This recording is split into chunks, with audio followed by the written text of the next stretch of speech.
grâce à mon aide. Seigneur, viens vite à mon secours. Gloire au Père, au Fils, au Saint-Esprit, maintenant et toujours. Dans les siècles des siècles, Amen. Alléluia. Viens, Esprit Saint, Illumine nos cœurs, emplis-nous de ta paix. Oh, nous murmures.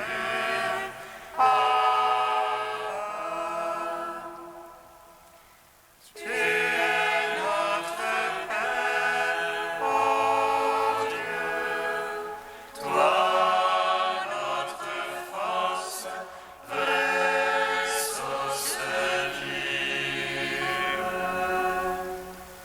Viens, Esprit Saint, illumine nos cœurs, emplis-nous de ta paix. Oh, nous murmures.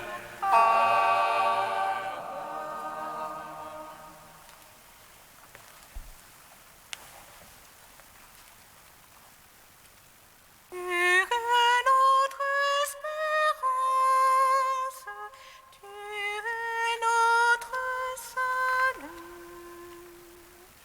Tu Tu es notre lumière et notre grande paix.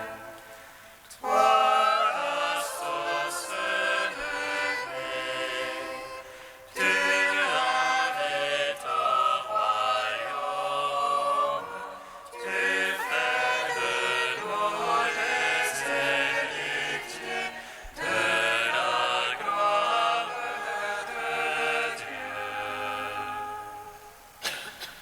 Tu es notre principe et tu es notre fin. Christ hier et aujourd'hui, demain et à jamais. En toi nous sommes nés, à toi nous sommes rachetés. Introduis-nous dans la maison du Père des cieux. Au terme de la route, le Père nous attend. Tout au long de la marche, l'Esprit guide nos cœurs. Le Christ nous accompagne, ne trône la puissance de sa parole qui est vie. Louange à toi, Seigneur. Psaume 118, strophe 3. Ouvre mes yeux, Seigneur mon Dieu, aux splendeurs de ta parole. Ouvre mes yeux, Seigneur mon Dieu, aux splendeurs de ta parole. Sois bon pour ton serviteur et je vivrai. J'observerai ta parole. Ouvre mes yeux, je regarderai. Ô merveille de ta gloire, étranger que je suis sur la terre, ne me cache pas tes ordres. Mon âme se consume à désirer en tout temps tes jugements. Tu t'en prends au superbe maudit qui sortent de tes ordres. Décharge-moi de l'insulte et du mépris, car je garde ton témoignage. Que des princes tiennent séance contre moi. Je médite tes volontés. Ton témoignage, voilà mes délices. Tes volontés, mes conseillers. Gloire au Père, au Fils, au Saint-Esprit. Oh, les siècles, Amen. Ouvre mes yeux, Seigneur, mon Dieu, ô splendeur de ta parole. Psaume 12. Fais-nous revenir à toi, Seigneur, que ton peuple en toi retrouve sa joie. Manifeste-nous ton salut. Fais-nous revenir à toi, Seigneur, que ton peuple en toi retrouve sa joie. Manifeste-nous ton salut. Jusque à quand, Seigneur, m'oublieras-tu jusqu'à la fin? Jusque à quand, mon Dieu, me vas-tu cacher ta face? Jusque à quand mettrai-je en mon âme la révolte? Jusque à quand mon adversaire aura-t-il le dessus? Oh, mon cœur, le chagrin de jour et de nuit. Jusque à quand, mon Dieu, me vas-tu cacher ta face? Regarde, réponds-moi, Seigneur mon Dieu. Illumine mes yeux que dans la mort je m'endorme. Que l'adversaire ne dise je l'emporte sur lui. Que l'oppresseur n'exulte à me voir chanceler. Pour moi, Seigneur, en ton amour je me confie. Que mon cœur exulte à lui en ton salut. Que je chante au Seigneur pour le bien qu'il m'a fait. Que je joue pour le nom du Seigneur le Très-Haut. Gloire au Père, au Fils, au Saint-Esprit. Oh, les siècles, Amen. Fais-nous revenir à toi, Seigneur, que ton peuple en toi retrouve sa joie. Manifeste-nous ton salut. Psaume 13. Et l'insensé a dit en son cœur, non plus de Dieu. Mon Dieu, abominable l'ascension. Non plus d'éternel. Des cieux le Seigneur se penche vers les fils d'Adam. Pourquoi s'il en est un insensé, un qui cherche Dieu? Tous ils ils sont dévoyés, ensemble pervertis. Non, il n'est plus dans les tables. Non, les insectes. Ne savent-ils tous les malfaisants? Ils mangent mon peuple. Voilà le pain qu'ils mangent. Ils invoquent ma Dieu.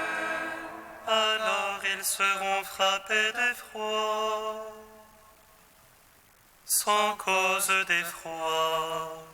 Car Dieu est pour la race des justes. Le Seigneur est son abri. Vous bafouez les visées du petit, mais le Seigneur est son abri. Il donnera le Sion le salut d'Israël. Le Seigneur amènera son peuple. Et lorsque le Seigneur amènera son peuple, allégresse à Jacob et joie pour Israël. Gloire au Père, au Fils, au Saint-Esprit. Pour les siècles des siècles. Amen. Fais-nous revenir à toi, Seigneur, que ton peuple en toi retrouve sa joie. Manifeste-nous ton salut. Cantique de l'Ecclésiastique, page 268. Écoutez-moi, mes enfants, et grandissez, comme la rose plantée au bord de l'eau. Comme l'encens exhalé une bonne odeur, fleurissez comme le lys. Donnez votre parfum, chantez un cantique. Bénissez le Seigneur pour toutes ses œuvres. Magnifiez son nom par vos chants. Sur vos citares, publiez ses louanges. Elles sont magnifiques, les œuvres du Seigneur. Ses ordres sont exécutés ponctuellement. À sa parole, l'eau s'arrête et s'amasse. À sa voix s'ouvre le réservoir des eaux. Sur son ordre, tout ce qu'il désire s'accomplit. Elle semble l'arrêt de son geste de salut. Toutes les œuvres des hommes sont devant lui. Aucune n'échappe à son regard. Son regard s'étend de l'éternité à l'éternité. Rien n'est surprenant à ses yeux. Il ne faut pas dire pourquoi cela, car tout a été créé pour une fin. Rendons gloire au Père Tout-Puissant, à son Fils Jésus-Christ le Seigneur, à l'Esprit qui habite en nos cœurs, pour les siècles des siècles. Amen.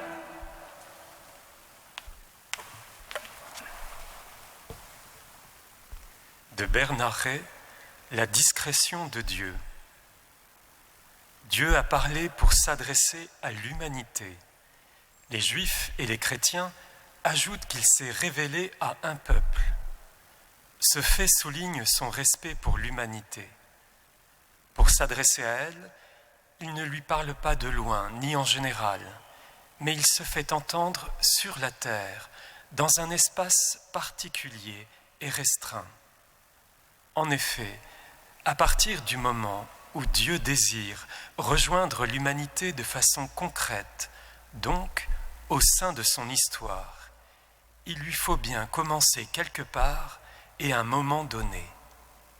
Israël fut cet espace choisi gratuitement, ce qui ne signifie point que les autres peuples n'étaient pas dignes de recevoir une telle parole, puisque celle-ci leur est également destinée. Pourquoi commencer par Israël ? Il faudrait être Dieu pour le savoir. Sa transcendance et la gratuité de son action ne se laissent pas enfermer dans les raies de nos raisons. Il est toutefois permis de remarquer que pour se révéler, Dieu n'a pas jeté son dévolu sur un peuple appartenant à l'une des civilisations brillantes de la haute Antiquité. Il a choisi un tout petit peuple, formé à l'origine de quelques tribus nomades. Dieu aime la discrétion pour ne pas être confondu avec ce qui séduit l'œil de l'homme. Il se révèle donc sur un coin de terre bien ordinaire quand on le compare aux civilisations qui l'entourent. L'inestimable trésor d'Israël n'est pas dans ce qu'il pourrait posséder, mais dans ce qu'il reçoit, les mains vides, la révélation de Dieu. Par ceux qui n'avaient rien, pas même une terre, puisqu'ils étaient nomades, Dieu a choisi de se faire connaître au monde et de lui révéler qu'il était le fruit d'un amour.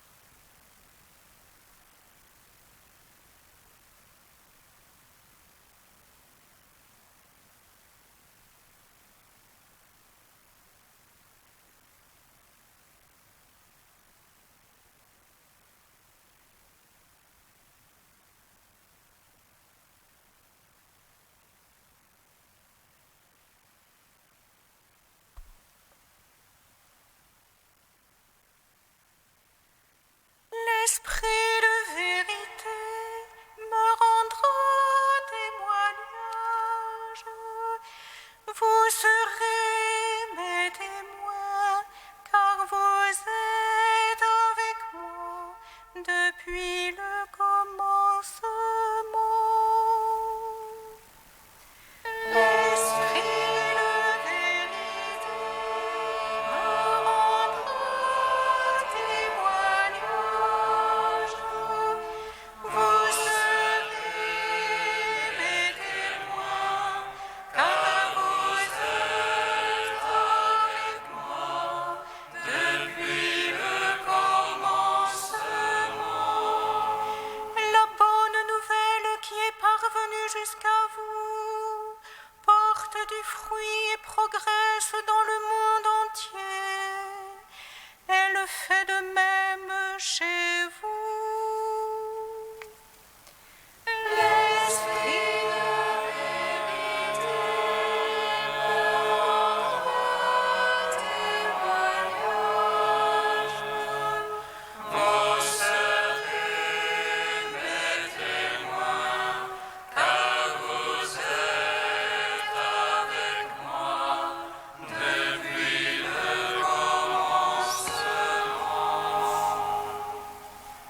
Commencement de la lettre de saint Paul apôtre aux Colossiens.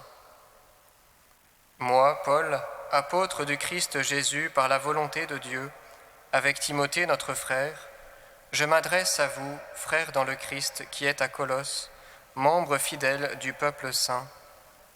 Que Dieu notre Père vous donne la grâce et la paix.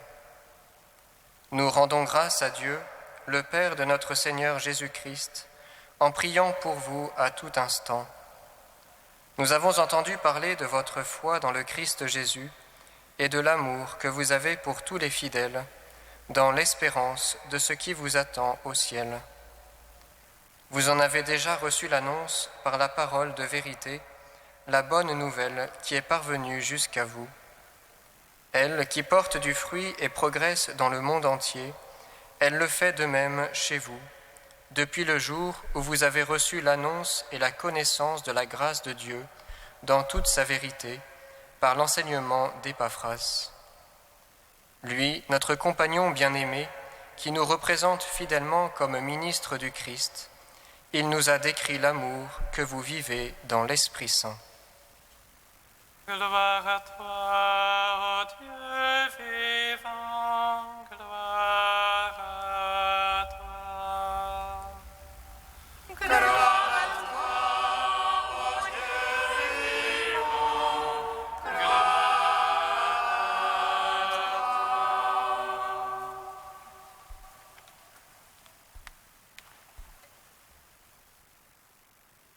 Nous sommes en l'an 63, dans la région de la Phrygie. De Colosse, que Paul n'a pas évangélisé lui-même, son représentant apostolique Épaphras, fidèle ministre du Seigneur, est venu lui rapporter des informations alarmantes au sujet de la fidélité de la communauté à la doctrine chrétienne. Il semble, en effet, que les chrétiens soient sur le point de céder à la tentation de la gnose en rejetant progressivement cette connaissance de la grâce de Dieu qu'ils venaient de recevoir dans la parole de vérité. La bonne nouvelle serait donc sur le point d'être mise en échec par des enseignements sophistiqués. La liturgie de ce jour a cependant retenu pour nous l'adresse et le préambule de cette lettre. Le fond et le style de ce passage est pour nous riche d'enseignements quant à la manière pastorale de considérer une déviance communautaire. Pour Paul, l'heure n'est pas à la dénonciation du mal ou à l'exhortation des frères. L'essentiel pour lui est de reconsidérer l'œuvre de Dieu au cœur de cette communauté à travers une belle et longue action de grâce. Foi, charité et espérance, tels sont les dons de Dieu déposés à Colosse par l'annonce de la bonne nouvelle, telle une graine. Ainsi l'espérance nous montre le ciel et nous donne de croire au Christ Jésus en témoignant par l'amour fraternel. Cette graine au triple contour, Paul se plaît à la considérer dans sa richesse avec ses frères, afin de percevoir avec eux la croissance et le fruit qu'ils doivent porter. Ainsi Paul éduque le regard de ses frères, afin qu'ils recherchent les réalités d'en haut, au cœur même de leur existence quotidienne. Si l'illusion de la gnose semblait être une échappatoire à la banalité du quotidien, la révélation chrétienne, au contraire, nous ramène à la vérité du quotidien, à son sens premier dans le Christ Jésus, principe et fin de toutes choses, de toutes les réalités de notre existence. La perspective est inversée et dépasse nos attentes humaines. Frères et sœurs, l'enjeu de notre foi et de notre témoignage aujourd'hui se situe dans cette conversion du regard, dans cette même perspective. Notre vie est cachée avec le Christ en Dieu, au milieu des 1000 occupations de notre cité, de notre vie. Notre existence, cependant, ne devrait-elle pas rappeler cette espérance du ciel qui nous attend et manifester cet amour du Christ qui nous précède ? En ce temps de rentrée, puissions-nous cultiver ce regard de foi et d'action de grâce qui animait Paul, afin de contempler et d'accomplir l'œuvre que Dieu nous confie chaque jour par sa grâce, et ainsi d'entraîner le monde à la suite du Christ.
dirigeants politiques dans leur prise de décision pour le bien de tous.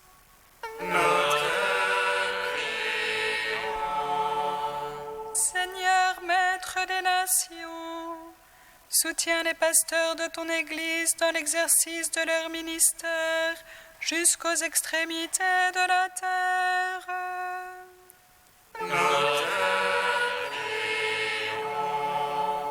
Seigneur, berger des peuples, guide les responsables des communautés religieuses dans l'accompagnement des frères qui leur sont confiés.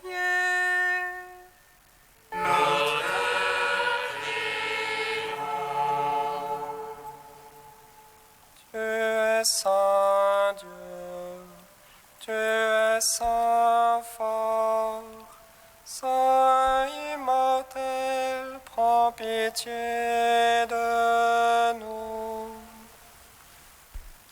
Tu es saint Dieu, tu es saint fort, saint immortel, prends pitié de nous. Tu es saint Dieu, tu es saint fort, saint immortel, prends pitié de nous. Gloire au Père et au Fils et au Saint-Esprit, maintenant et toujours et dans les siècles des siècles. Amen.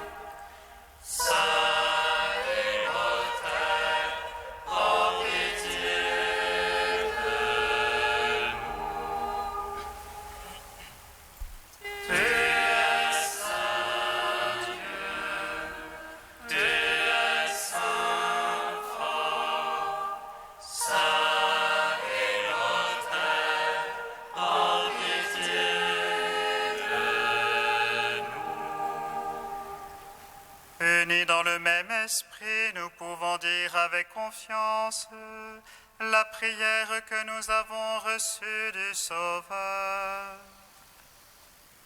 Notre Père qui es aux cieux, que ton nom soit sanctifié, que ton règne vienne, que ta volonté soit faite sur la terre comme au ciel. Donne-nous aujourd'hui notre pain de ce jour.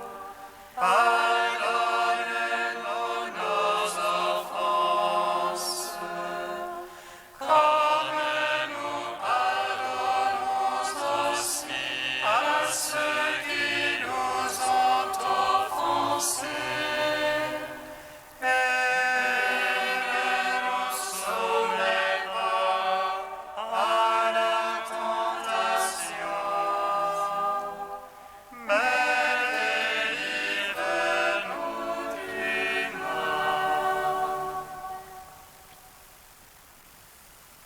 Prions le Seigneur.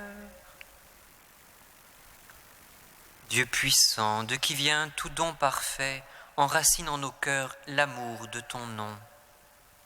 Resserre nos liens avec toi pour développer ce qui est bon en nous. Veille sur nous avec sollicitude pour protéger ce que tu as fait grandir. Par Jésus-Christ, ton Fils unique, notre Seigneur et notre Dieu, qui vit et règne avec toi et le Saint-Esprit, maintenant et pour les siècles des siècles. Bénissons le Seigneur.